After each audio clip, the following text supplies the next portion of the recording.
आता हे आपलं ब्रेड पकोडा आणि सँडविच तयार आहे। एकाच टायमाला आपण 2 पदार्थ बनवले आहे शॉर्टकट तरीकेने।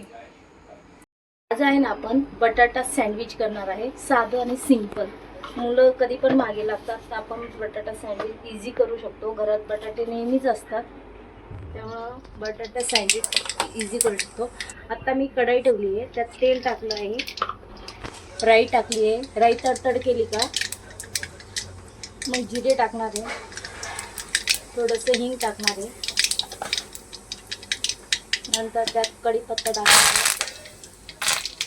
आणि कांदा टाकणार आहे परतायला।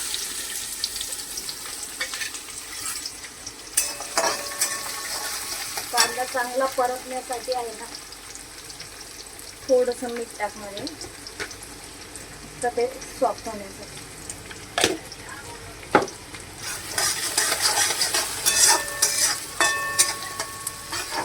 गुलाबी झालं का आणि कांदा परतूच आहे ना आपण आता वाफलेले बटाटे ते थोडं मॅश करून घेऊया याच्यामध्ये। मॅश म्हणजे आपल्याला सँडविच बनवायला इझी राहील।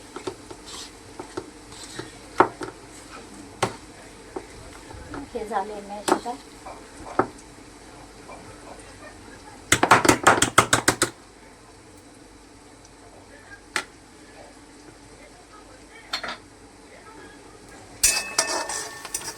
कांदा परतोय आपला आणि मॅश पण झाले व्यवस्थित।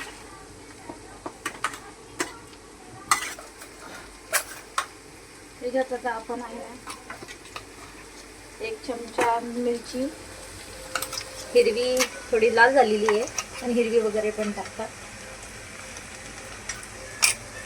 माझ्याकडे नव्हती, संपल्या गेली ती, थोडी लाल झाली ती, मी ती टाकली आहे। त्याच्यानंतर आलं आणि लसणाची पेस्ट टाकते मी 1 चमच्यासाठी।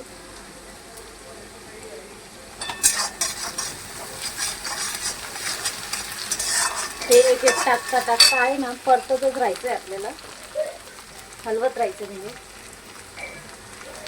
हळद टाकली आहे, धना जिरा पावडर टाकली आहे,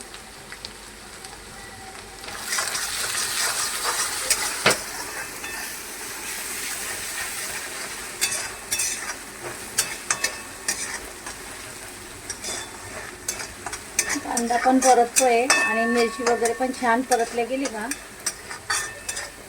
त्याच्यानंतर आपले जे बटाटे मॅश करून ठेवले ते टाकायचे।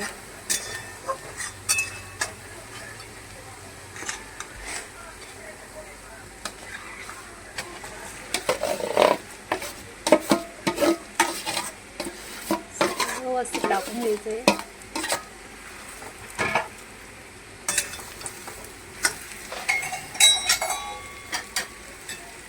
त्याला व्यवस्थित मिक्स करायचे।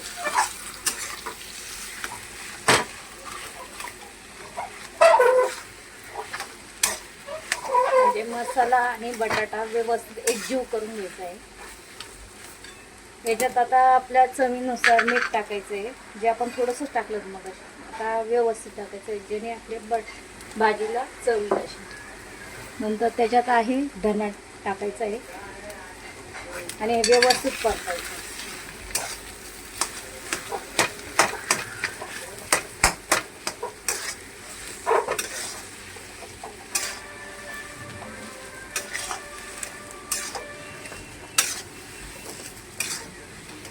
सँडविच तयार करूया।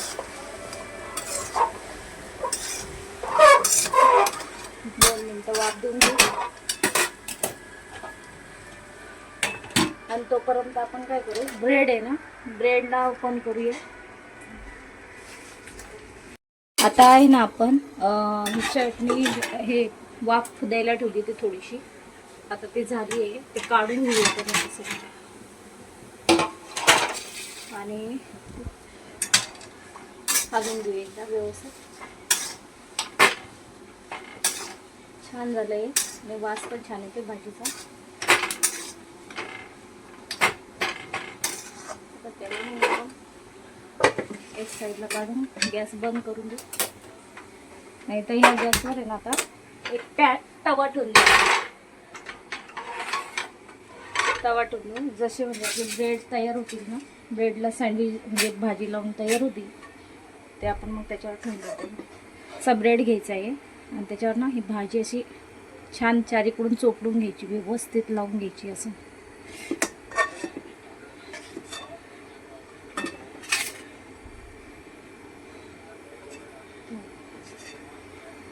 लावून घ्यायची व्यवस्थित चारीकडून. पूर्ण सँडविचवर बटाट्याची भाजी व्यवस्थित एकाने कोपरा व्यवस्थित छान लावून घेतला ना, त्याच्यावर फक्त आपण दुसरं ब्रेड ठेवायचं आहे आणि थोडं तव्यावर आहे ना ऑइलिंग करायचं. बटर लावू शकताय तुम्ही, मी ऑइल लावलं आहे आणि त्याच्यावर असं ठेवायचं आहे. गॅस तवा तापल्यानंतर बारीक करायचं आहे. तो अशाच अजून एखादा करून ठेवू, म्हणजे एका ह्याच्यावर 2 तरी होतील. ते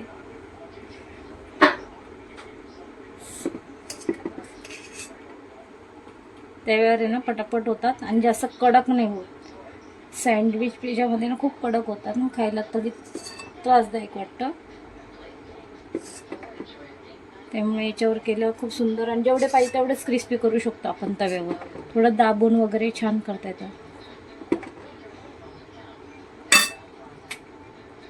हे पण दुसरं ठेवते आता.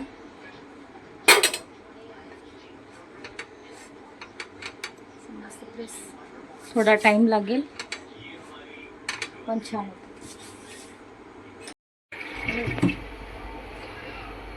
आता आपण ब्रेड ठेवले ते छानपैकी आणि ते क्रिस्पी थोडेसे लालसर असं पिंक कलरचे होतं नाही ना, हे करू घेऊ. कमीत कमी 5 मिनिटं लागतात हे ब्रेडला व्हायला. आपला नेलेचा तवा आहे त्याच्यावर छानपैकी खरपूस होतात ते. आणि ते होता होता आहे ना, एकीकडं आहे ना कोणाकोणाला असे आवडतात आणि कोणाला आहे ना ब्रेड पकोडा म्हणून आवडतो. तर आपण तो ब्रेड पकोडा करणार आहे. आता डाळीचं पीठ घेतलं आहे, हळद टाकली आहे, हे मीठ टाकते आणि आत्ताच ज्या मिरच्या आपण घेतलं होतं ते पण टाकते याच्यात. थोडेशा ब्रेड पकोड्यासाठी हे करते मी. 1 चमच्यासारखं टाकले आणि मीठ टाकले, हळद आणि धना जिरा पावडर टाकली. हे भिजून घेते मी तोपर्यंत. एकीकडं ते ब्रेड होत आहे आपले सँडविच होतं आहे आणि एकीकडं ब्रेड पकोड्याची पण तयारी केली. कारण सँडविच आणि ब्रेड पकोडा काही सेमच असतो, फक्त त्याच्यात एवढंच असतं का तो तव्यावर असं क्रिस्पी केला जातो आणि हा आहे ना तळला जातो. हा असं थोडा थोडा हळूहळू होत राहिले की. आणि आपण इकडं ब्रेड पकोड्याचं डाळीचं पीठ वगैरे घेऊन बेटर तयार करतो. हे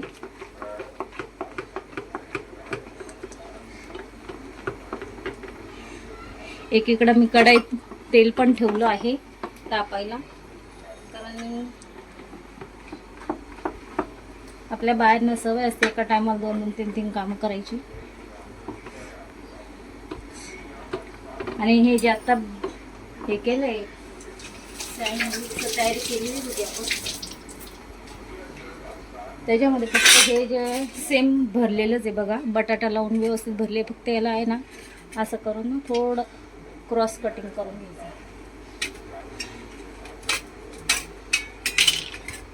आणि हे ना अशा प्रकारे प्रेस करून आणि तळून घ्यायचं आहे. तिकडे ते करता करता जरा इकडे पण लक्ष द्यायचं आहे. तर आपल्याला दोन्हीकडे लक्ष द्यायचं आहे आणि थोडं क्रिस्पी करायचं आहे.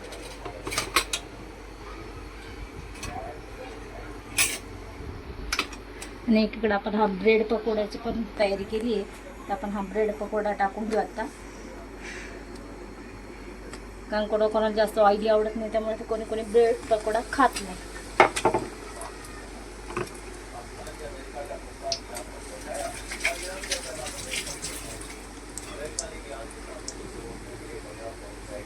ते थोड्या होऊ देऊ आणि नंतर त्याला हलवू, कारण लगेच नाही हलवायचे. तोपर्यंत एकीकडे आपलं एक ब्रेड पकोड्याचं सँडविचचं चालू आहे कडक होणं. ज्याला जास्त कडक पाहिजे तर कडक आणि नॉर्मल क्रिस्पी पाहिजे असं तर त्या हिशोबाने आपण आपल्या हिशोबाने बनवू शकतो.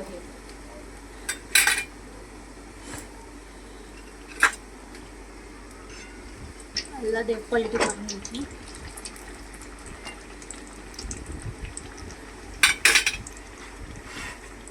आता आपला एक सँडविच झालं आहे.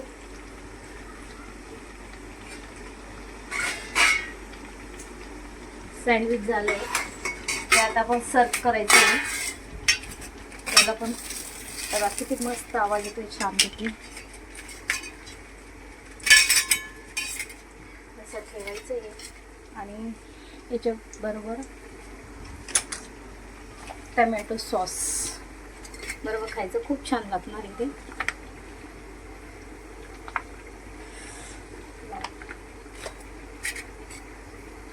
हे झालं आहे आपलं सँडविच आणि एकीकडं आहे आपलं ब्रेड पकोडा तयार होतोच आहे, तो पण झालाच आहे.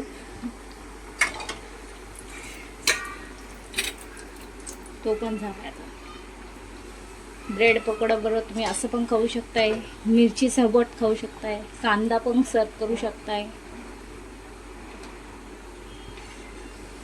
हे झालं आपला ब्रेड पकोडा पण झाला.